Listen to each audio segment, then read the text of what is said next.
recollections of the Emperor Napoleon during the first 3 years of his captivity on the island of Sainte-Hélène, including the time of his residence at her father's house, the Briars, by Miss Isabel, the late Miss Elizabeth Balcombe.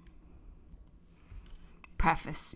The writer of the following pages trusts she will not be thought presumptuous in presenting them to the public, thrown at a very early age into the society of Napoleon and of those who composed his suite. She considers it an almost imperative duty to communicate any fact or impression which, though uninteresting in itself, may still be worth recording as relating to him and is serving to elucidate his character.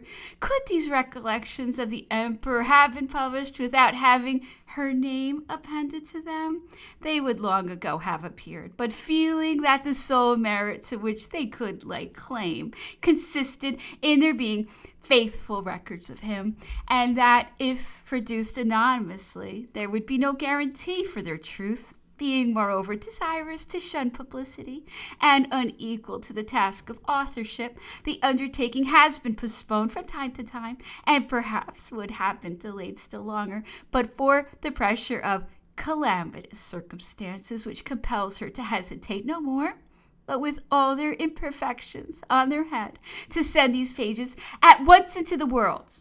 The authoress may compare her feelings as she launches her little vessel on the waters to those of Shelley, when, having exhausted his whole stock of paper, he twisted a banknote into the shape of a little boat, and then committing it to the stream, waited on the other side for its arrival with intense anxiety. Her shipbuilding powers, she fears, are as feeble, her materials as frail, but she has seen the little paper nautilus floating with impunity and confidence on the bottom of that mighty ocean which has engulfed many a noble vessel. Accepting the augury, she entrusts her tiny bark to the waves of public opinion, not with confidence, however, but with timidity and hesitation. Yet is her solicitude not altogether unenlivened by the hope that it may reach its haven if wafted by friendly breezes and favored by propitious skies. The writer must crave indulgence for the frequent mention of herself during the narrative. The nature of the subject renders this unavoidable.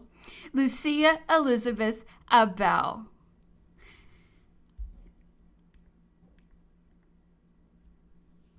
Chapter 1.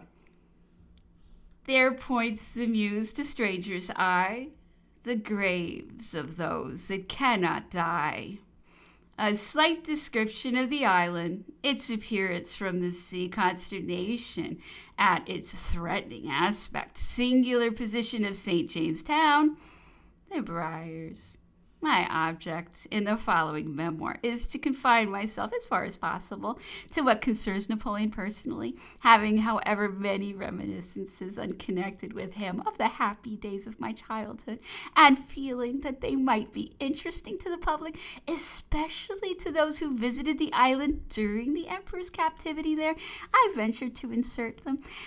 A slight description of the localities connected with Napoleon will not, I trust, be considered uninteresting to my readers, and I may perhaps commence this slight memoir most properly by a few remarks upon the general aspect of Sainte-Hélène and of the impression conveyed by it on first approaching its shores. The appearance of Sainte-Hélène on viewing it from the sea is different from that of any land I ever saw, and is certainly but little calculated to make one fall in love with it at first sight. The rock rising abruptly from the ocean, with its oblong shape and perpendicular sides, suggests to one's mind more the idea of a huge dark-colored ark lying at anchor, floating on the bottom of the Atlantic, than of a land intended for the habitation and support of living things, nor on a nearer acquaintance does its character become more amiable. If a stranger approach it during the night, the effect on coming on deck in the morning is most peculiar and at first almost alarming. From the great depth of water, ships are able to run very close in to the land, and the eye, long accustomed to the expanse of sea and atmosphere, is suddenly startled by coming almost as it seems in contact with the dark, threatening rock towering hundreds of feet into the air, far above the masts of the tallest vessel. I was quite a child at the time of my first visit, and my terrors were increased by being told that the giant-snouted crag, which bore some resemblance to the head of a Negro, when the breakfast bell struck, would devour me first and afterwards the rest of the passengers and crew. I rushed instantly below and, hiding my face on my mother's lap, tremblingly announced our fate. It was not without much difficulty that she succeeded in soothing my terrors by assurances of safety and protection, but I did not venture from under her wing until the dreaded 8 bells had sounded and the appearance of breakfast announced better things in store for us. I was told that even the mighty heart of Napoleon sank within him when he first surveyed his future home, and as the Northumberland glided to her anchorage, revealing the galleries of the batteries on either side, bristling with cannon and frowning heavily upon him, the despairing inscription which the beautiful language of his infancy had rendered familiar to him seemed to have been inscribed on the gloomy rock. On rounding Bunden's battery, Jamestown breaks upon the view. It is singular and striking and quite in harmony with the rest of the peculiar scenery of Sainte-Hélène. The houses are all built at the bottom of a wide ravine, which looks as if it had been caused by some great convulsion of nature, or as if the rock, tired of its solitary life and isolated situation in the midst of the Atlantic, had given a great yawn and then been unable to close its mouth again. The buildings are confined entirely to the bottom of this cleft or chasm, as its sides are too precipitous to allow of houses being built on them. The possession of the town renders it sufficiently hot in summer.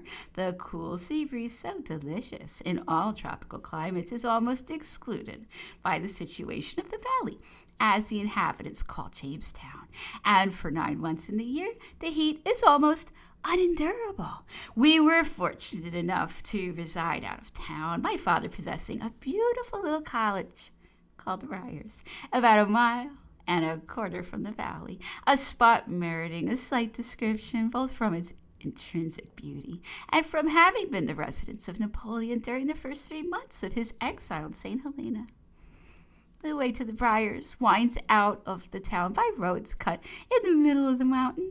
I cannot say I saw much of this road or of the surrounding scenery on my first journey to our distant abode. I was on that occasion put into a basket and carried on a Negro's head, who trudged away with me very merrily, singing some joyous air. Occasionally he put me down to rest, and, grinning from ear to ear, asked me if I felt comfortable in my little nest. I was rather frightened, as this was the first time I had seen a black man, but I soon reconciled myself to him, and we became great friends. He told me he generally carried vegetables into the valley, and appeared highly honored and proud that a living burden should have been confided to his care.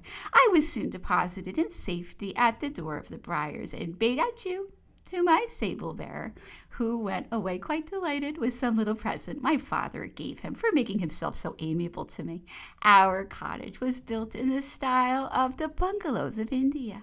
It was very low, the rooms being chiefly on one floor, and had it not been for its situation, would not have been thought so pretty. But surrounded, as this verdant spot was, by barren mountains, it looked a perfect little paradise, an Eden, blooming in the midst of desolation. A beautiful avenue of banyan trees led up to it, and either side was flanked by evergreen and gigantic lacos, interspersed with pomegranate and myrtle, and a profusion of large white roses, much resembling our sweetbriar, from which indeed the place derived its name. A walk shaded by pomegranate trees, 30 or 40 feet in height, conducted to the garden, I must plead the same excuse for devoting a few lines to the garden that I have to the cottage, for it was lovely in itself, and the favorite retreat of the emperor during his sojourn with us. It would require the pen of a Scott or the pencil of a Claude to do anything like justice to its beauty. I often wander in my dreams through its myrtle groves, and the orange trees with their bright green leaves, delicious blossoms, and golden fruit seem again before me as if they were in my blessed days of childhood. Every description of tropical fruit flourished here luxuriantly. Various species of vine, citron, orange, fig, shaddock, guava, mango, all in endless profusion.